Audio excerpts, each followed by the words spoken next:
నాగబాబుకు మెగాశాఖ దక్కేనా?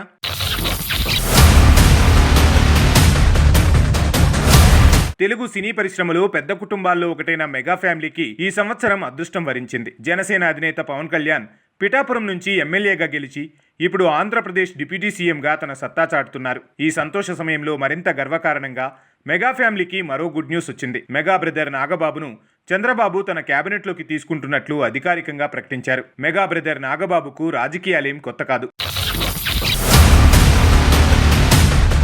Megastar Chiranjeevi గతంలో స్థాపించిన Prajarajyam party రోజుల్లోనే క్షేత్రస్థాయిలో క్యాడర్ను నడిపి తన ప్రతిభను చాటుకున్నారు. పవన్ కళ్యాణ్ జనసేన పార్టీ ప్రారంభించినప్పుడు నాగబాబు ప్రధాన కార్యదర్శిగా పార్టీ కార్యకలాపాలను దగ్గరుండి చూసుకున్నారు. 2019 ఎన్నికల్లో నరసాపురం ఎంపీగా పోటీ చేసి ఓటమిని చవిచూశారు. అయినా నిరుత్సాహపడలేదు. ఫలితాలతో పని లేకుండా పార్టీ కార్యక్రమాల్లో చురుగ్గా పాల్గొన్నారు.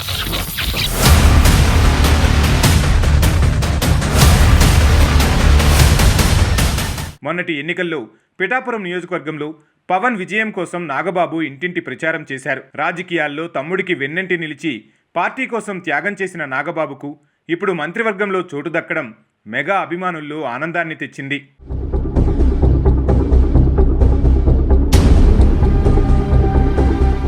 ఇదిలా ఉండగా నాగబాబుకు మంత్రి పదవి రావడం వెనుక పవన్ కళ్యాణ్ పక్కా ప్లాన్ ఉందని రాజకీయ విశ్లేషకులు అభిప్రాయపడుతున్నారు.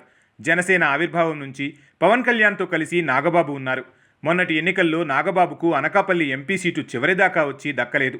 అప్పటికే జరిగిన ఒప్పందాలు, ఒత్తిళ్లు నాగబాబుకు ఎంపీ సీటును దూరం చేసేశాయి. ఈ రోజుల్లో పదవుల కోసం జరిగే పోరాటాలు అందరికీ తెలిసిందే.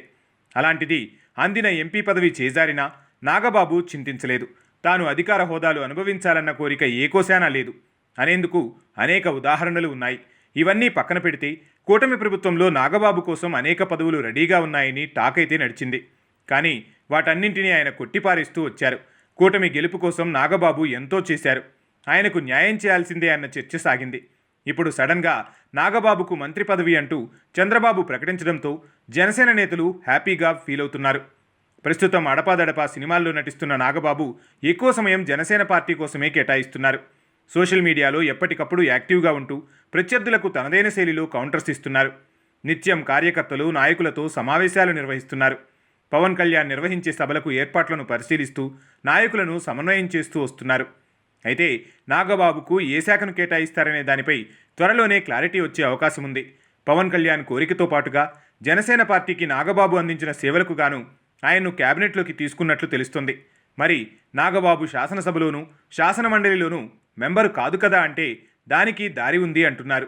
రానున్న 6 నెలల కాలంలో మండలిలో చాలా పదవులు ఖాళీ అయ్యే అవకాశం ఉంది. అందులో ఒకటి నాగబాబుకు కన్ఫామ్ అయినట్టే లెక్క. దానితో సంబంధం లేకుండా ఈ మధ్యలో ఎప్పుడైనా నాగబాబు మంత్రి పదవి చేపట్టవచ్చు అని కూడా చెబుతున్నారు. మొత్తానికి మెగా ఫ్యామిలీ నుంచి నాగబాబు కూడా కేబినెట్లోకి ఎంట్రీ ఇవ్వనున్నారు. ఇప్పటికే పవన్ కళ్యాణ్ ఏపీ కేబినెట్లో కీలకంగా ఉన్నారు. అంతకుముందు మెగాస్టార్ చిరంజీవి యూపీఏ హయాంలో కేంద్ర కేబినెట్లో మంత్రి బాధ్యతలు స్వీకరించారు. ఇలా మెగా బ్రదర్స్ ముగ్గురు మంత్రి పదవుల్లో కొలువు తీరినట్టు కానుంది.